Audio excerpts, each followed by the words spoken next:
You're joining the 161st episode of the People's Court. It's Saturday, May 31st, 2014. Today we'll be discussing the Clippers' record sale to former Microsoft CEO Steve Ballmer, Miami's run to a fourth straight finals appearance, big questions facing the Pacers, and what will happen in the Western Conference Finals. Court is now in session.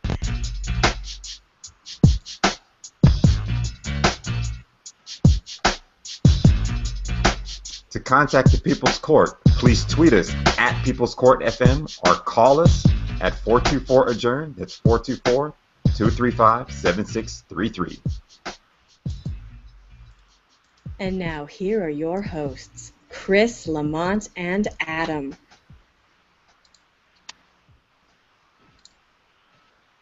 So did you guys watch that game last night? Yeah. Oh, hey, wait a second. I got to be right back. I forgot something. Go right ahead. Oh. I did watch the game. I watched the first quarter, most of the second. Had a dip out for a little bit. Popped in on the third quarter just to see if there was a small chance that the Pacers had made a comeback, and then I turned it off. Miami I was Heat. disappointed. Oh, there it is. 4 There's years that. in a row. Not one, not two, not three. He brought the hat back. Gotta bring the Sure hat. I had the did. hat He on sure all day did. yesterday. He brought the hat back.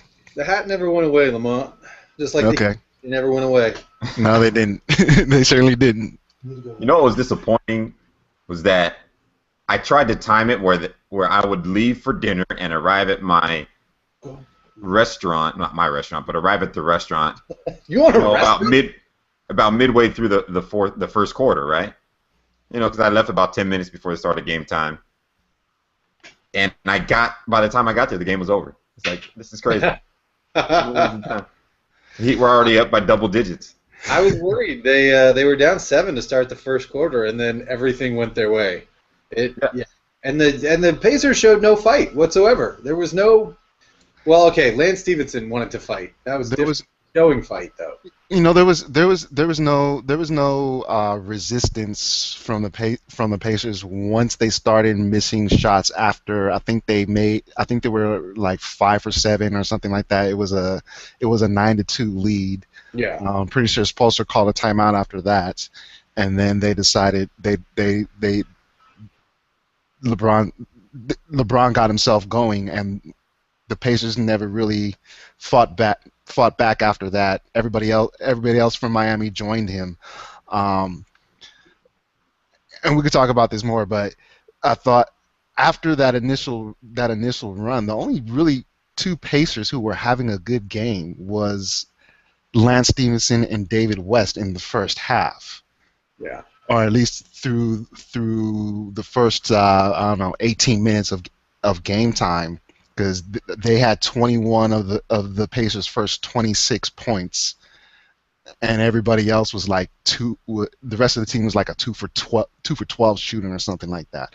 Of course, those two things got lost because Lance was being extra bad Lance through the first half of last night's game, and nobody knows that he was actually playing well. But by that point, it didn't matter because the game was essentially over. Do you guys ever listen to the Petros and Money show? No. A talk radio show featuring Petros Papadakis and Matt Money Smith. And I think they're syndicated pretty much throughout the western United States. I have no idea what station they'd come on in the Washington, Seattle area. But What's down here, they're on. What's a radio? Yeah. I'm not paying attention to it. Yeah. So, well, anyway, they do this segment on their show called Lance Romance, where they have listeners call in with their romantic troubles, right? The version of Lance Stevenson that we've gotten the past couple of games is like the embodiment of Lance Romance. He's whispering sweet nothings in LeBron James' ear. He's caressing his cheek. I mean, he's trying to have his own little romance going on. Like, Lance, what's going on? I have no way to describe words to explain even what's going on with Lance Stevenson in the past couple of games. I actually Have you thought ever? him. I actually thought him blowing in LeBron's ear was funny, especially after was funny when I saw it, and then someone remembered that he did it last year's conference finals as well. Um, I didn't know he did it last year too. right, you know the way that he was playing defense on LeBron, I thought was okay. Like I thought it was okay. Um, But the foul on Norris, last night's foul on Norris Cole was kind of like the last thing for me when you take into account everything that Lance has done, every questionable thing that Lance has done since he's been in the NBA, and I'm kind of like, well, this dude is seriously about to cost himself some money, and that this, you know, do the Pacers still do the Pacers front office and the Pacers players still want him on their team, want him to come back next year? All right, well, you asked the question, Lamont. We're planning to get into that later on in the show anyway, so let's get on with that. Now that the Heat have bounced the Pacers from the playoffs, I think the Pacers have a lot of questions that they need to ask themselves. First and foremost, do they keep, not do they keep, but I mean, do they try to keep Lance Stevenson, who's an unrestricted free agent, going into the offseason? You know, up until Larry Bird, Kevin Pritchard, you know, the Heat brain trust. What do you do? Not the Heat, the Pacer brain trust. you know up until last night, I thought that they did. Like they've shown both both the front office and the coaching staff, or all three. You know, everyone from the Pacers side has shown a lot of trust and instilled Lance with a lot of confidence, and he's come a long way from not even dressing in the playoffs to being a borderline all-star this season. And so I thought that, yeah, everybody, like, he wanted to come back, they wanted to sign him back. It was just a matter of how much. Um, the other stuff, not necessarily the way that he played, with the exception of Game 3. He was really the only game that I think that was really like he had a bad game on the court, just from a basketball perspective. But he still played fairly well for most of this series, and I thought, you know, he was going back to Indiana, like they would make him an offer. But after that foul on Cole and everything else, like, I'm not so sure that they bring him back. The problem that they have is they brought in Evan Turner to be a just in case they couldn't afford to keep Lance. He didn't play at all this series. He didn't mix well. You know, I guess there's reports or whatever. He didn't mix well in the locker room or on the court for them. Like, who do they go get? Because even if Lance were to come back, they still need to find another ball handler to help them, because Evan Turner wasn't that dude, and neither really was C.J. Watson. And if they were to sign Lance, like, who do they go get? This is where you start to get into a really interesting discussion about windows, right? And every team has a window. Wait, we're not talking about the Clippers purchase yet. Don't talk about windows. Oh, you meant length of time when someone can win. Sorry, my bad. I thought you were talking about systems. Different window. But we'll get to the Clippers purchase in a bit. But yeah, the fact that the Pacers set a goal, we're going to get the best record in the East, so that when we play Miami in the Eastern Conference Finals, we'll have Game 7 on our home court. Well, they didn't get to Game 7, so it didn't even matter. The fact that they've been bounced from the playoff by Miami 3 seasons in a row, and the fact that their nucleus, it's odd to say that a team's nucleus is 5 players, but that's really what's going on with the Pacers, right? They have 5 key guys that have made them successful the past 2 seasons.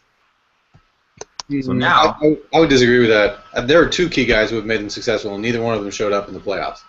Paul George and Roy Hibbert are the engine that makes that team go. Now, it's nice to have Lance Stevenson, and it's great to have David West.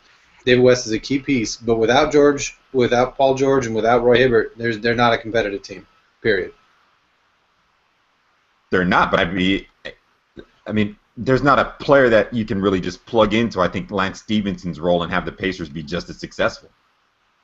I think you could. I don't think Lance is going to give you more than his win shares are not going to be that high, in my opinion. I don't know what the stats are, but Lance Stevenson and the other thing is that Lance Stevenson was more disruptive in the second half of the season after he got snubbed for the All-Star game, and that's when they started to nosedive in a historic way. So yeah, it's great to have Lance Stevenson if he's playing well, but if he's bringing chaos to the locker room and there's no maturity in there or not enough maturity to compensate for that, then in my opinion, you can do better than Lance Stevenson because he's become a collar around their necks. Yeah, so that's the question, right? That means the window on this team's nucleus, which I think they have a 5-player nucleus, the window on that team's nucleus is probably closed now. I don't think so. I think that they need to do something. They need to get some maturity. Hold on, I got to close my window, so I'm going to go to Lamont real fast. Lamont, you tell me what you think. I disagree. Well, I agree with Chris that it's a 5-player nucleus. Like their starting 5 overall was as good as any starting 5 in the NBA, despite all. I think over the past 2 seasons, it's been the best 5-man lineup in the entire league. Yeah, I would agree with that. I disagree with Adam that Paul George had a poor playoffs. Like he had a few bad games and he had a bad game in each of the 3 series that they played. He also responded to those bad games. Roy Hibbert, on the other hand, kind of didn't. I mean, the thing that the Pacers lacked throughout the entire playoffs as a team and from each of their individual guys, outside of maybe David West, was consistency. They didn't get a consistent playoffs from Paul George. Like you said, he would have one game where he looked like that MVP candidate from the beginning of the season. Then he'd have the next game where he just didn't show up at all. And he did that throughout each round of the playoffs. Hibbert was a no-show for these playoffs outside of like 2 or 3 games. Mm-hmm. A complete no-show. George Hill, again, inconsistent. Stevenson had his moments, but still inconsistent. Just as a team, they just lacked consistency throughout the playoffs, and that's ultimately why I felt that they didn't have any chance against Miami, because you have to be consistent if you're going to take down the champs. Well, that's because Miami is consistent. I think exactly. They've learned that consistency. They learned it the hard way. They learned it losing to Dallas in the finals in their first year. They learned they have to show up every game and not get too high and not to get too low. I mean, LeBron said that over and over again. But I would argue that, and I've said this before, I said this earlier in the season, Roy Hibbert is their most important player. If you get rid of Roy Hibbert, you have to completely change your strategy. And the fact that Roy Hibbert was the one who didn't show up in these finals completely undermined the entire strategy that Indiana took. And you saw that in the way that Vogel responded with his rotations.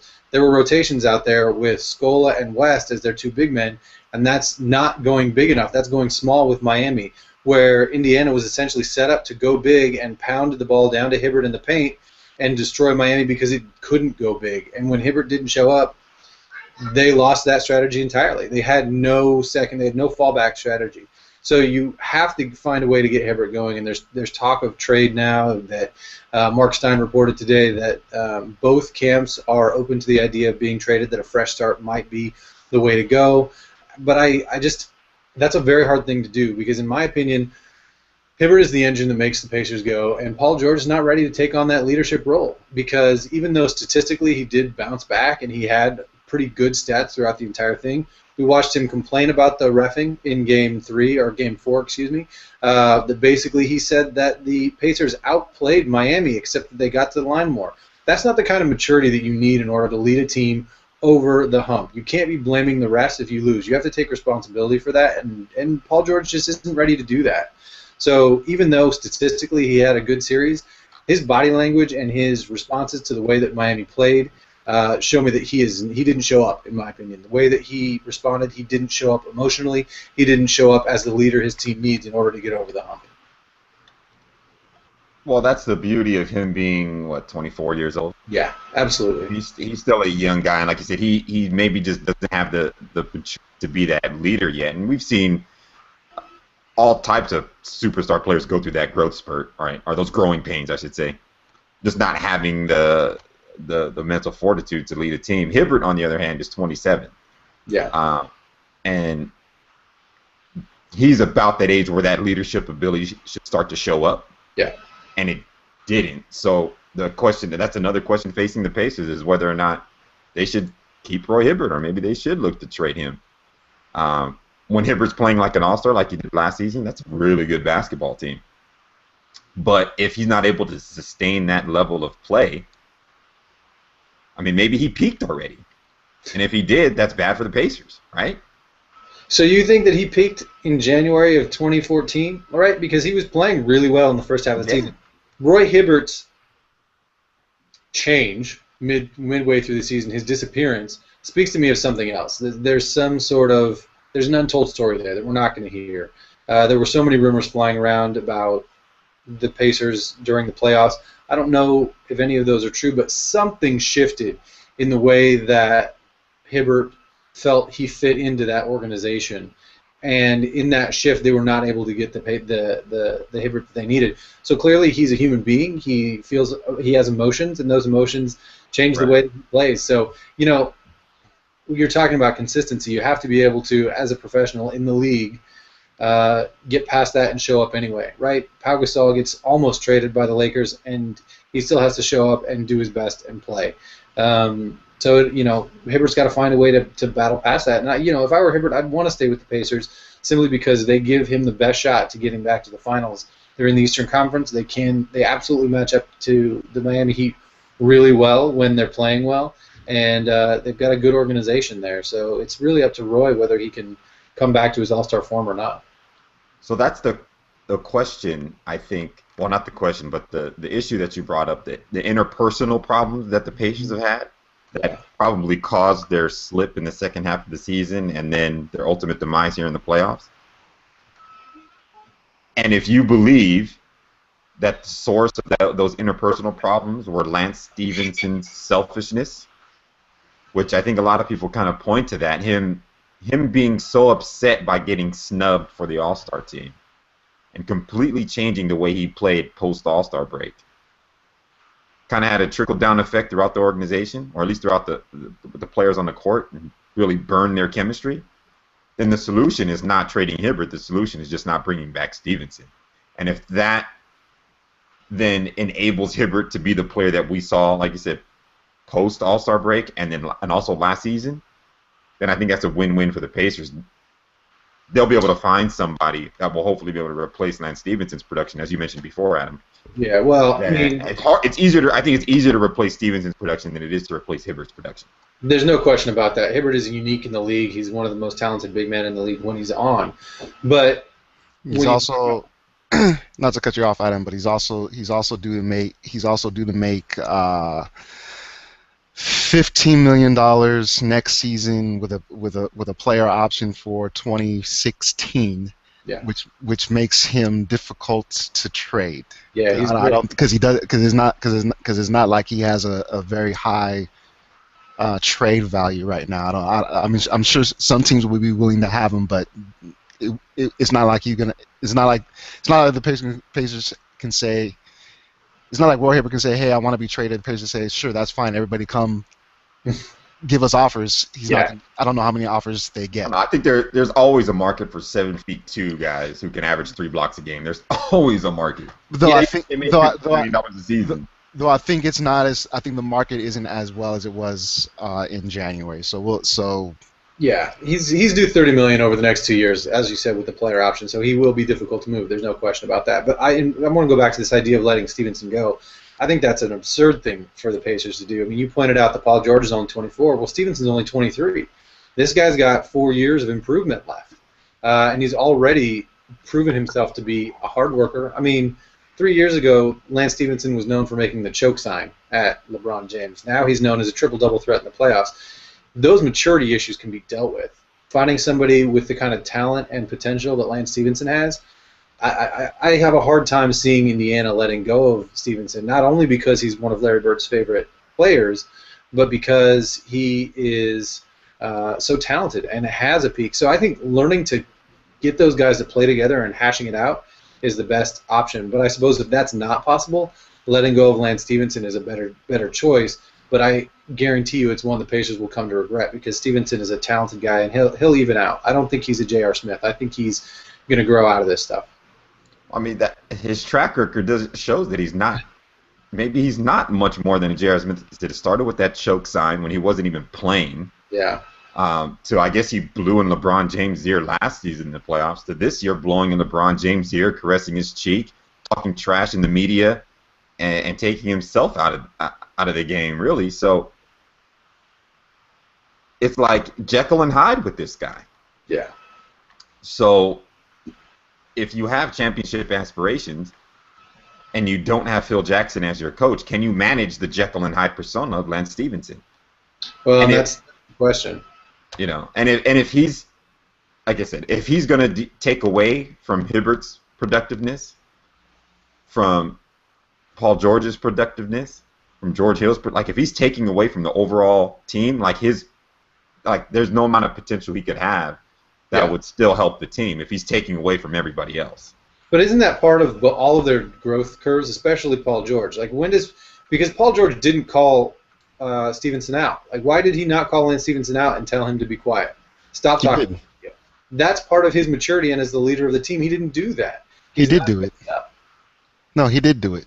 No, not really. The things that he said in the media were not saying, "Hey, Lance, shut it. Let's be quiet. Let's focus on what matters." He said, "Oh, all of Paul George's statements were very mediocre. Not the kind of leadership that team needs during the playoffs. Because essentially, Lance Stevenson's stepping in as a de facto leader by being the voice of that locker room." So that's not the guy I think you want to be. No, the voice of your locker room. Absolutely, but he's the loudest voice coming out of that locker room in the media. Not the best choice. But I think Paul George needs to step up and do. That's where his leadership and emotional, fortitude need to come to the fore and say, "Hey, Lance, he doesn't speak for all of us," and just shut him down in the media. Somebody needed to. Vogel didn't do it. George didn't do it. West didn't do it. They just basically let him run his mouth off, and that hurt the Pacers in so many different ways. Not only on the court, but in the media and as a locker room, I think. Yeah, definitely. So clearly the Pacers have a ton of questions to answer this offseason, and we'll see what they end up doing.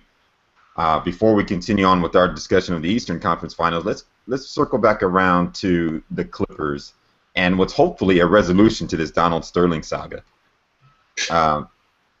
It's tough to say with everything that's going on over there. It's tough to even keep track of everything that's happening in the courts and with the lawyers and all that.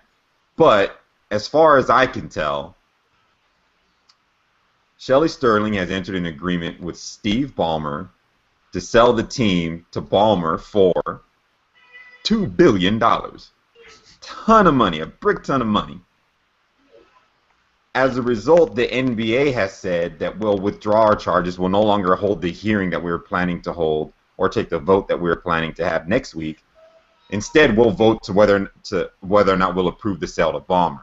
As long as you agree not to sue us and some other big words that I don't understand. Indemnify. Indemnify is the big word. But finish it. That's the one.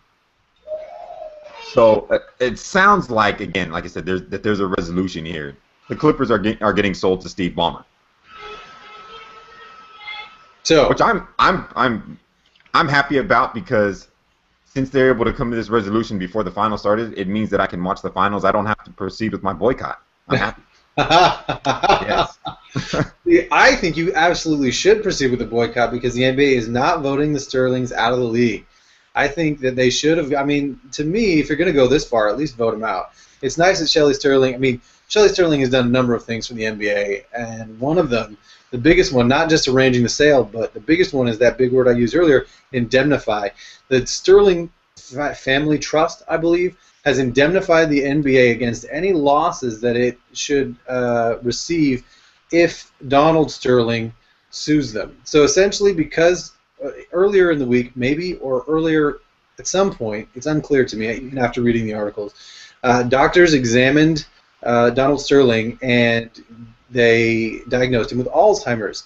So once that diagnosis came through, Shelley Sterling was able to take over leadership of the Sterling Family Trust and use the money in that trust essentially to say, if my crazy husband sues you and you lose, we will actually pay the NBA for whatever you lose. Donald Sterling, however, is going through, according to his lawyer Belcher, or Bletcher, I think, not Belcher, Bletcher, with the $1 billion lawsuit against the NBA. So even though all the last names are the same, Donald Sterling, the Alzheimer guy, former owner of the Clippers, is going through with his $1 billion suit. But if he wins, the Sterling Family Trust will actually pay the NBA money. So he's basically, even though he's suing, he's paying the NBA to sue the NBA. So it's really confusing. Very confusing. But the point is that the Clippers have been sold by Shelley Sterling for $2 billion to Steve Ballmer. And if Sterling wins the suit, his foundation has to pay the NBA. Very confusing.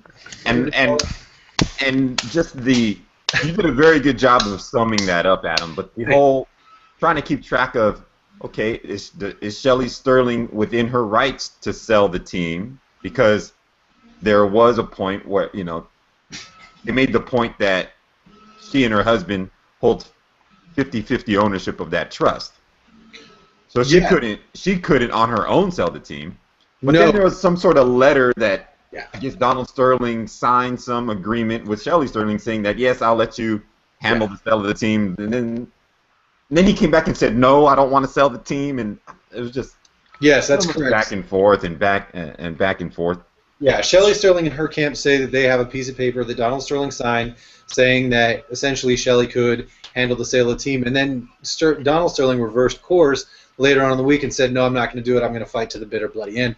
And part of this makes me wonder how clearly the man is not in control of his faculties. Whether he has Alzheimer's or not, he's a clearly deeply divided person. But part of me wonders if there's another thing going on where Sterling actually is completely out of it. Donald Sterling is completely out of it, and he's essentially being manipulated by somebody else that we're not seeing. Maybe his lawyer Bletcher. I don't know, but the amount of inconsistency that he's shown in this says that there's something very wrong with him. First of all, Adam, you did a great job of summing up the events of the last 2 weeks. It was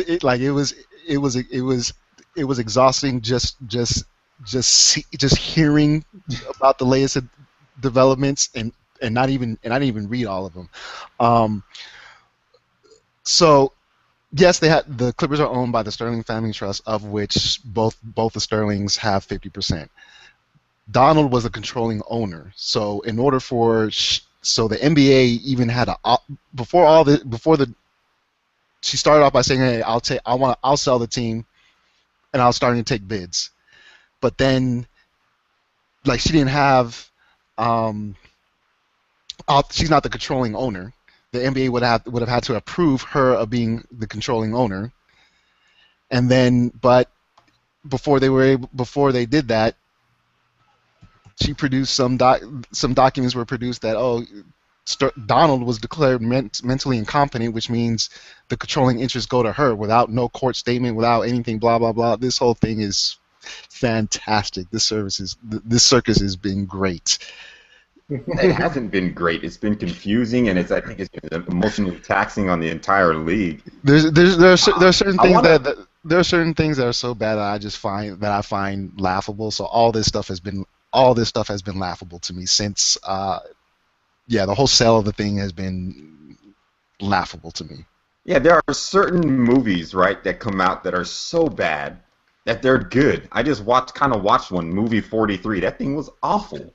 But its awfulness was kind of enjoyable. There are occasionally movies that come out that are like that. I don't think that the Sterling saga is one of those so bad it's good things. But I want to circle back to a comment you made, Adam, which is kind of interesting, that you feel that the league should still move forward with this vote in spite of the fact that Shelley Sterling has agreed to sell the Clippers. Yeah, basically, this is where, to me, the rubber meets the road, that this is about money in the bottom line, not necessarily about the moral crusade. I think it really is important for them to make a stand and vote him out of the league. I think it's consistent with the things that they've said about how they feel about the person that they do, even if it's just a figurehead vote, that's the wrong phrase, they should still do it. I think that he should still be voted out of the league. I think that it should go down in history that Donald Sterling's comments caused him to be essentially condemned by a jury of his peers, right? And the fact that they're not doing it, essentially that they've settled with Shelley Sterling, shows to me that the moral crusade was not what it was about. That it was about the business of getting the franchise out of Donald Sterling's hands. They've achieved that, and they no longer need the moral argument. If they were, go ahead. Finish your thought, and then I think if they were serious about really condemning it, they would still vote him out of the league. So, I don't know if they have a line item veto with this sale to Ballmer, because that's what they're gonna vote on next, because getting rid of Donald Sterling, it would be, like you said, would be just a I don't know what the word is that I'm looking for. Almost a technicality. They could just skip that process and move towards looking at the sale agreement. If they really wanted to take a moral ground, and this goes to my question whether or not they have a line item, because there are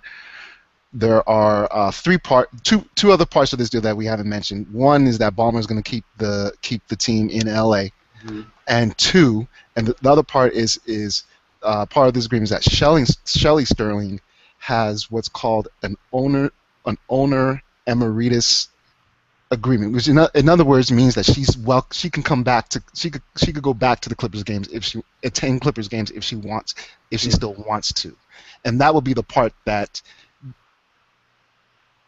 where I don't know if they have a line item veto, because that would be the part where I would if I were the NBA, that would be the one part that I didn't approve of, right? Because she can go to Clipper games now. Oh, not Clipper. I mean, obviously she can't go to Clipper games now. Yeah, because they banned Donald for life. Well, there was nothing stopping Shelley from going to games before, other than her not wanting to, but she's just as I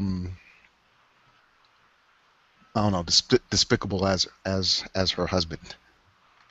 Yeah, so it's an interesting thought, Adam, and what I think is happening is the other owners don't have to vote against one of their own. Yes. That's what this sell is stopping, right? I think the NBA already took the stance against Sterling, the moral stance, as you say, by banning him for life and by fining him. That's what the NBA was allowed to do, right? That was the moral stance that Adam Silver took.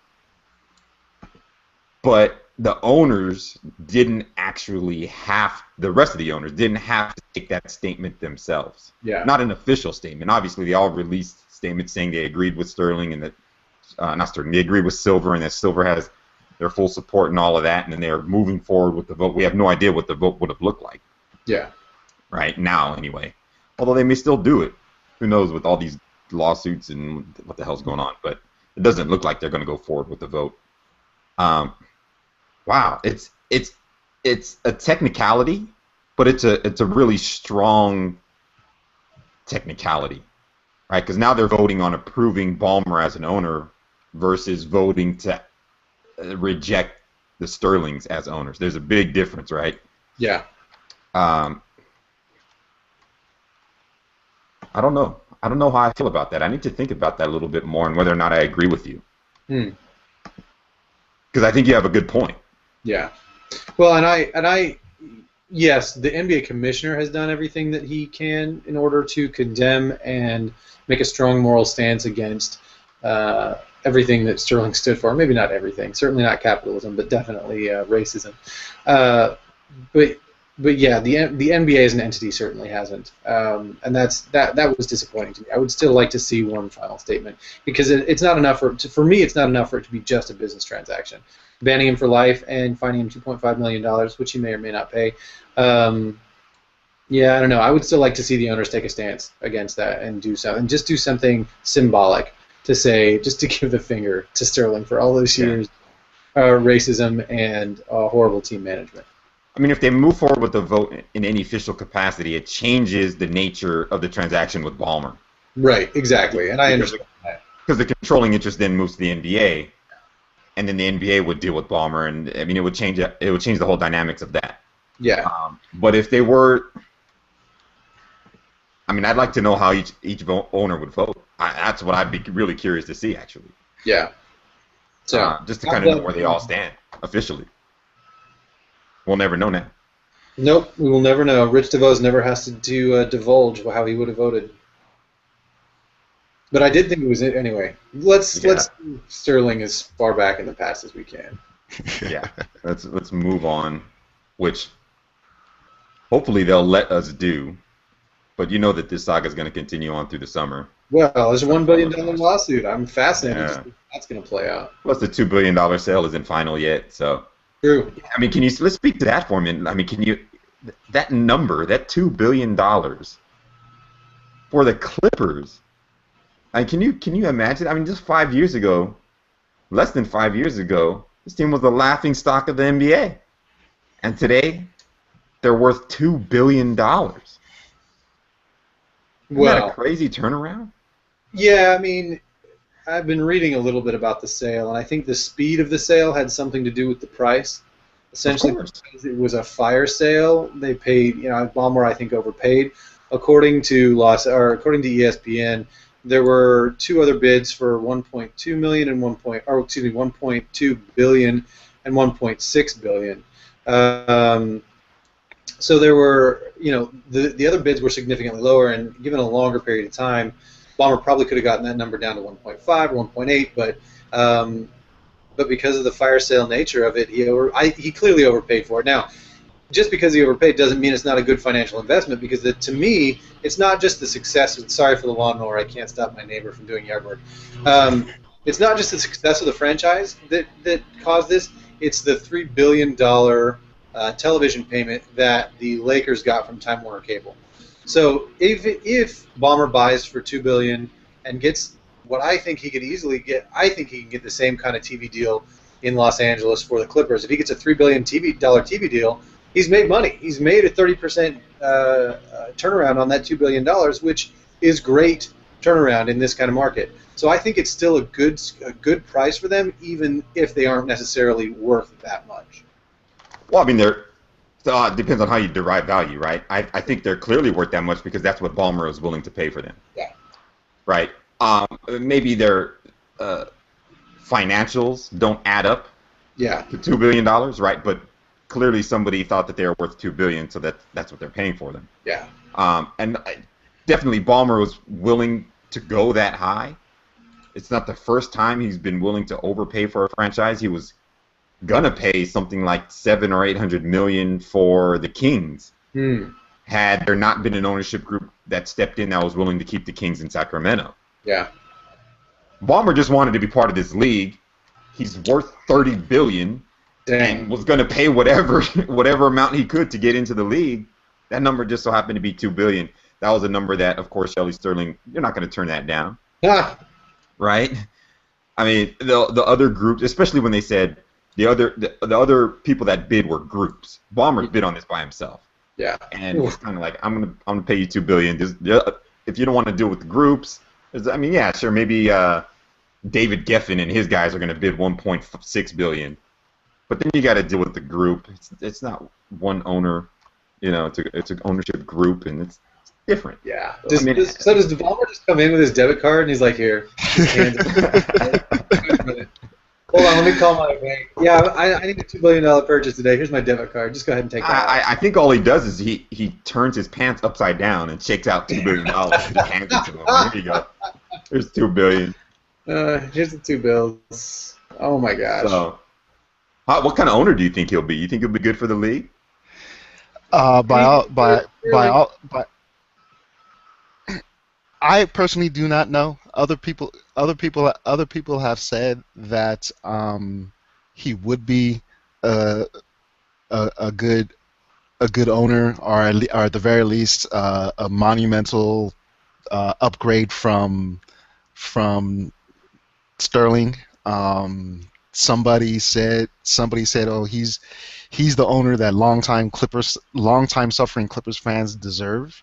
I don't know. I don't know. I mean, I really don't know anything about him. I know. Well, I know. Obviously, know his name and how much he's worth. He's a former CEO of Microsoft. Although I also want to say he was CEO of the time when Microsoft, kind of went down, like when they were putting out Windows Vista and all that stuff, and everybody was saying that Microsoft sucks, like Windows sucks and all that stuff. So I don't know. I don't know what type of owner he'll be. He's a strange and quirky guy, which that could be good for the league and it could be bad. I don't know if he's responsible for the decline in Microsoft's image. I don't know if you could say he's directly responsible for that, but he didn't. I think he was at the helm of Microsoft during the transition from Microsoft and IBM kind of being the giants of the tech world to now the giants of the tech world are Apple, Google, and Facebook. And he wasn't able to keep Microsoft atop of that heap, but they're still worth a ton of money. They still make a ton of money.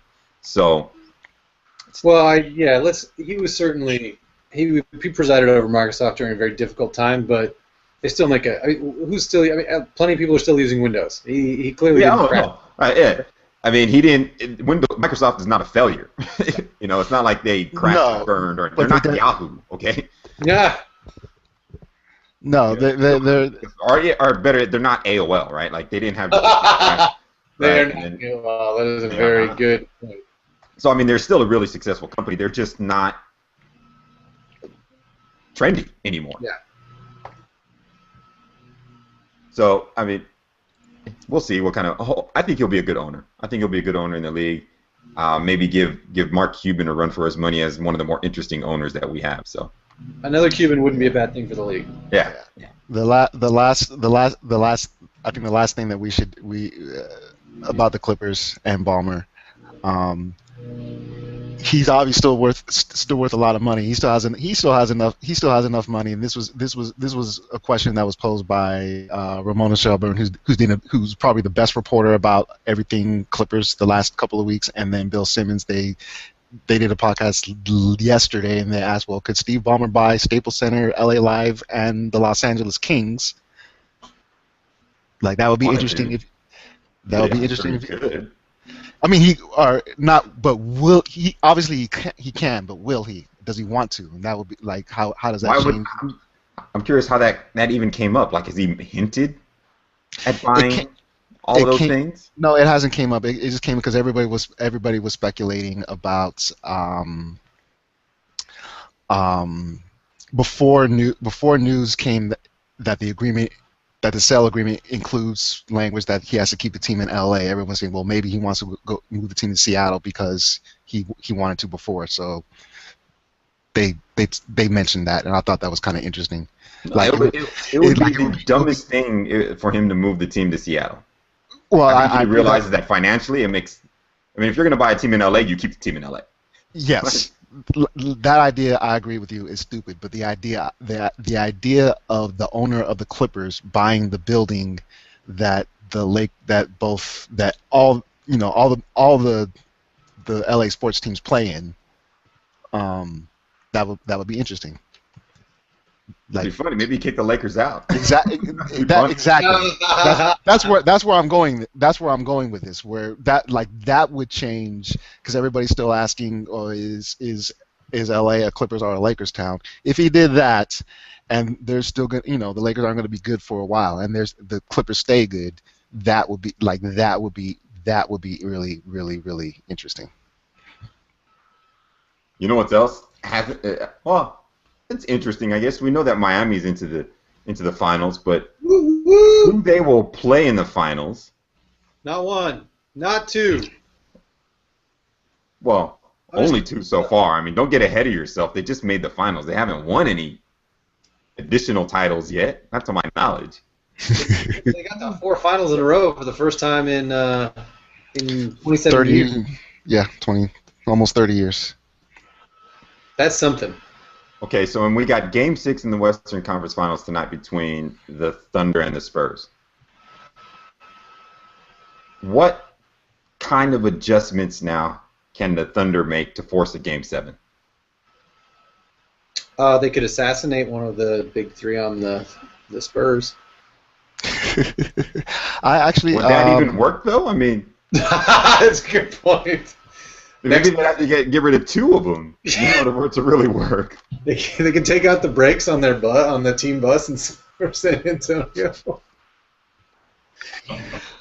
Food poisoning? I don't know. I don't think they can make adjustments. Even if they do, Greg Popovich will readjust in the next game. Oklahoma just doesn't have a strong enough bench, and they're relying too much on their big 3. San Antonio doesn't have to do that. It was nice to see Scott Brooks finally put Jeremy Lamb and Reggie Jackson back in the game instead of freaking Derek Fisher. But I'm not sure that the Thunder have it in them. On the other hand, it could be another blowout. We could absolutely see another blowout, and if we can get good Russ again, we could see Game 7 in San Antonio. Yeah, I think you made the key point right there, Adam. Even if Scott Brooks makes some sort of tweak tonight that allows the Thunder to force a Game 7, Popovich is just going to do something that gives Spurs the advantage in Game 7, and they'll win anyway. I think that's like they're moving pieces on the chessboard, and Brooks, to his credit, finally decided to do something different, right? Rather than keep his starting 5 intact, he moved Reggie Jackson into that starting lineup. And then Pop was like, "Okay, I see that. Hey, Matt Bonner, come over here. Why don't you play, and we'll just blow these guys out again in Game 5." And Popovich has all the answers. And if this is going to come down to coaching, it's going to be Pop. Yeah, that's very, very true. But I also think it's not just that he has all the answers. I think he's also more well prepared. I think he's prepared his team mentally for whatever comes, and they trust him. They trust him so much that team will run into a wall for him, and they just do exactly what he says, and it almost always works out. Except when he took Tim Duncan out in Game 6 of the finals last year. But other than that, he's been doing just fine. He makes mistakes every now and again. Yeah, once a decade. So, Lamont, is this going to end tonight, or are we going to see a Game 7? I don't think so. To answer your first question, I don't think Scott Brooks needs to make another lineup adjustment. Like he's out. He's out. The only thing that he could change is start Caron Butler instead of Reggie Jackson. That's the only thing that's really the only. Oh, he can take Perkins out of the starting lineup too. He's not going to. He's not going to. That's one thing that he's not going to do. I think the biggest adjustment that they get is they play in Oklahoma City tonight. And the way the series has gone, the way the series has trended, they're likely to win tonight. I think they win tonight. I think there will be a Game 7. I think there will be a Game 7. Lamont's on record, Game 7. I think there will be a Game 7. I kind of agree with Adam. There's no way that we're not going to get a repeat of last year's finals. Miami, Spurs.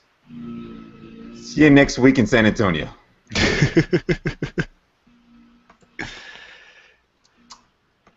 Performances and embarrassments of the week. It's that time of the episode. About to wrap things up, so let's quickly get into these performances and embarrassments of the week. And let's do performances first. We've been doing embarrassments first lately. Let's go with performances. Adam, who's your performance of the week? Miami Heat. Miami Heat. Not one, not two. The Heat really turned it on last night, as I knew they would after LeBron had foul trouble in Game 5. And they flat out destroyed the Pacers. They just ran right over them. Like it wasn't even close, which is my favorite kind of game. I don't like to watch really good, exciting basketball games. I like the final outcome to be decided in the first quarter if possible. So that was basically my ideal game for the Pacers last night. So my performance of the week is Miami Heat going to the finals for the fourth time in 4 years since LeBron came up. There's a site called popcornmachine.net that keeps track of the point differential throughout a game. The average point margin in last night's game, 19.7 points. Wow. Disappointed. They led by as many as, 37 or something like that? Yeah, it was ridiculous. Lamont, who's your performance of the week? Believe it or not, I'm going to go with Shelly Sterling. Because let's not forget that this whole thing started because she decided to sue her husband's mistress. That was never confirmed. Alleged mistress. Don't get us in trouble for slander. Whatever V. Stiviano's relationship is with Donald Sterling bought her bought her a bunch of stuff. Is not worth the $1.4 million that Shelly Sterling was seeking, and thus had to figure out a way to pay for herself to get lawyered up. She found something out of whatever. But all this started because Shelly Sterling decided to sue V. Stiviano. And yeah, which I don't know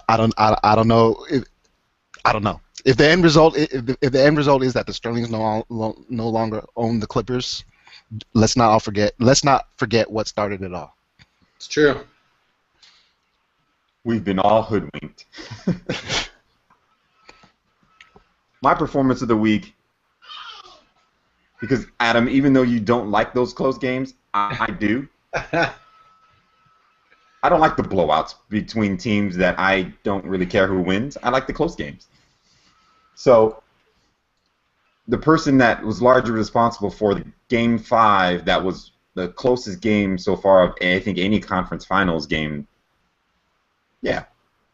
George, who just exploded in the second half of Game 5, scored 31 points in the second half, including 21 points in the fourth quarter, had seemingly every single answer for the Heat, where the Heat would come down and make a three, Paul George would come back down the other end and score in that fourth quarter.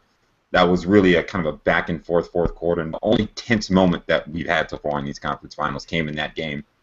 Paul George is largely responsible for keeping the Pacers afloat in that game and enabling them to force a Game 6, which didn't end so well for them, but at least for one night, it was fun. So Paul George, 31 points in that Game 5, second half. That gets my performance of the week. Embarrassment of the week, Adam. The Indiana Pacers, for so many reasons, just so many reasons. Not showing up in Game 6 was just incredibly lamentable, for sure. But the Pacers this week also became the most fined team for flopping in the NBA, which is pretty hilarious given how much they accuse other teams of flopping. With the fine for Lance Stevenson getting a $10,000 fine and Roy Hibbert getting a $15,000 fine, the Pacers have been fined $55,000 for flopping. So that's pretty embarrassing. You guys should probably stop flopping. Although, to be honest, giving LeBron James his sixth foul in a close game probably is worth $10,000. Overall, the Pacers are starting to look a bit like a laughingstock. Yeah, when you have the reputation as being the best defensive team in the league and a really tough team and all of that, to own the distinction of being the most penalized team were flopping. That's funny. Yeah. Ironic. It's ironic. Lamont, who's your embarrassment of the week, Lamont? So you talked about game 5 being the closest game in the last 2 weeks, and it came down to a last play with Miami having the ball down to LeBron drives to the basket, ends up passing out to Bosh for a fairly good 3-point shot that Chris Bosh missed, and then there was a whole bunch of talk, and somebody, I forget who, wrote an article saying about LeBron not being clutch. Really? Really? This is not We're 2011. still talking about that? We're still talking about that? So anybody who brought up that discussion between Thursday and yesterday, just stop.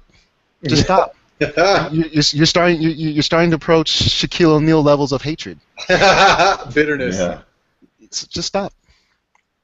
Just stop. Yeah. Yeah.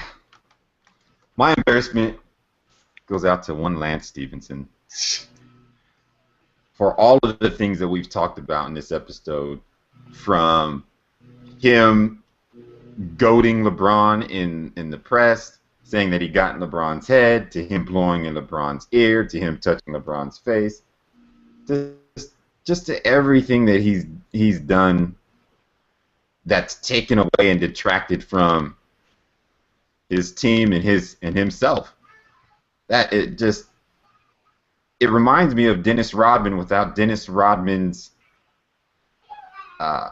clear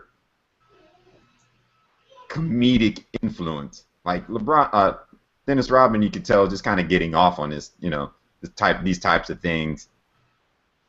That's just the kind of guy he is. But Lance Stevenson, it seems like it comes from a different place. Doesn't come from a place of amusement or from, trying to gain a psychological advantage, because clearly he has none. Yeah.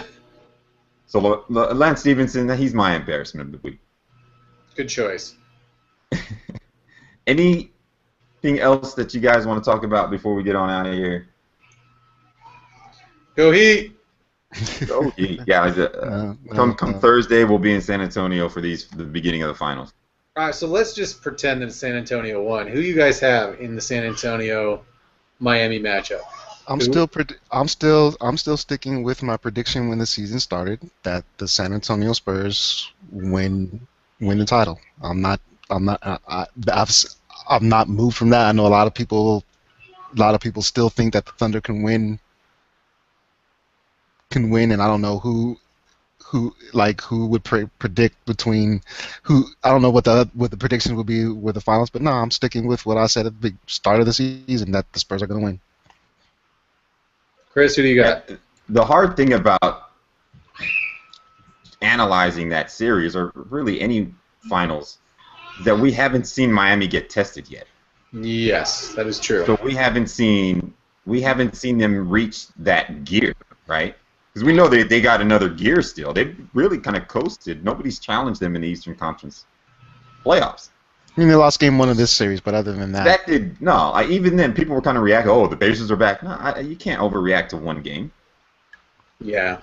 So yeah, I agree with you. And LeBron, that's what makes it so difficult to know the level. Like, do the Heat have another level in them? And I think they do. And if they do, I don't know if anybody can beat them.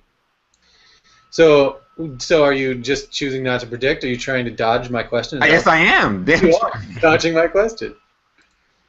Yeah, I can dodge bullets. I force you to pick one. Okay, you forced me to pick right now. So my friend asked me who's going to win the Eastern Conference Finals, and I said Miami, and she asked me why, and I said, well, they got LeBron James. And I think that's my default answer right now. If you have LeBron James on your team, I'm not going to pick against you at this point. So I'll take the Heat. Yeah, I'm going to go with you. I'm going Heat in 7 because I think they do have another gear. LeBron James and Chris Bosh have both said, yeah, we have another gear we didn't get to, and we really need to be able to get to that gear. And you're right that the Spurs or the Thunder, whoever gets through, are going to test them. But I do think it's going to be the Spurs. And that first game is going to be a real rough game, I think, for the Heat, because they have not played a team of this quality since the playoffs started, and getting into that gear is going to be essential for them to do that. But I think that they do. So I've got Heat in 7 if they play the Spurs, and I've got Heat in 6 if they play the Thunder. Like if this was their first time, or maybe they're even their second time in the finals, then you might wonder how they'd respond to getting punched like that, right? This is their 4th appearance in the finals. These guys know where, like I said, the level that they can get to, and if they feel they have another gear in them, then I believe them. I trust them. The Spurs look like a really tough team to beat.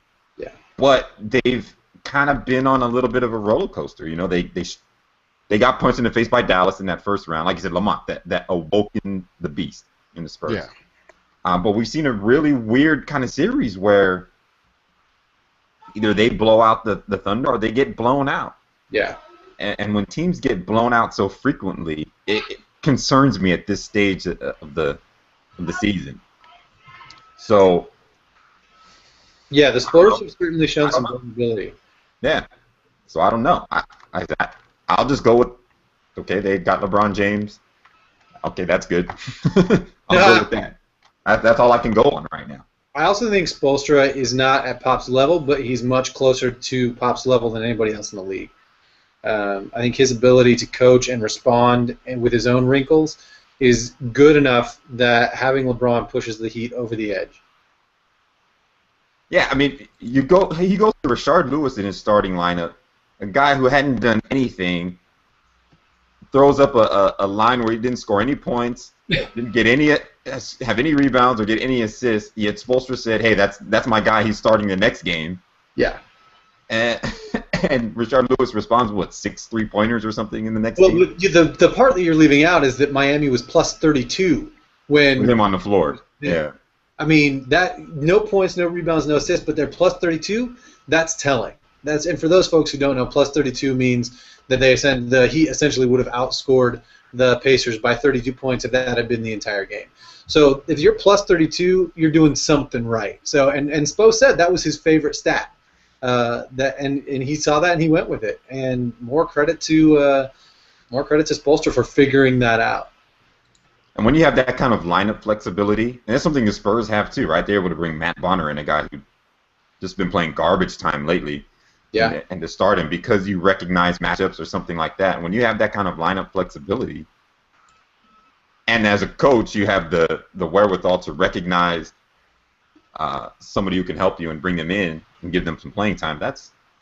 Those are two guys, Popovich and Spoelstra, who are willing to do that. So.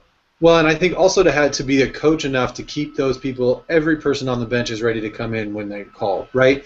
When their number's called, they're ready to show up and be professional and not pout about the fact that they didn't get enough time or they didn't get they have professionals from position 1 all the way down to 15. And that says a lot about, not just about the players, but about the coach for continuing to engage, even, because the playoffs are notoriously, NBA teams shorten their rotation from 12 guys down to 10 or 8. And for the coach to keep those guys engaged and keep them ready and honed so that they're ready to come in when they need them, that speaks not just to the player but to the organization they're a part of as well. Okay. I think we'll be back next week for Game 2 of the finals, right? Game 2 should be Saturday? Game 2, I think, yeah. Game 2 should be Saturday. So thank you for joining us. We talked about so much today, including the Pacers and where they go from here. Steve Ballmer coming in with a $2 billion bid for the Los Angeles Clippers, and then, of course, the Western Conference Finals and potential finals matchups for the Heat. Our next episode will be Saturday, June 7th at 11:30 a.m. If you'd like to contact us, please feel free to call us, 424-ADJOURN. That's 424-235-7633. Hit us up on Twitter, @PeoplesCourtFM. Or check out our blog. You can always catch the latest episodes if you happen to miss one at our blog, http://thepeoplescourt.fm. I'm not going to even do a sponsored by. I'm not going to waste my time with it because we're into the point where we don't need a sponsor. So with that, I hope you have a fantastic Saturday. Court is adjourned.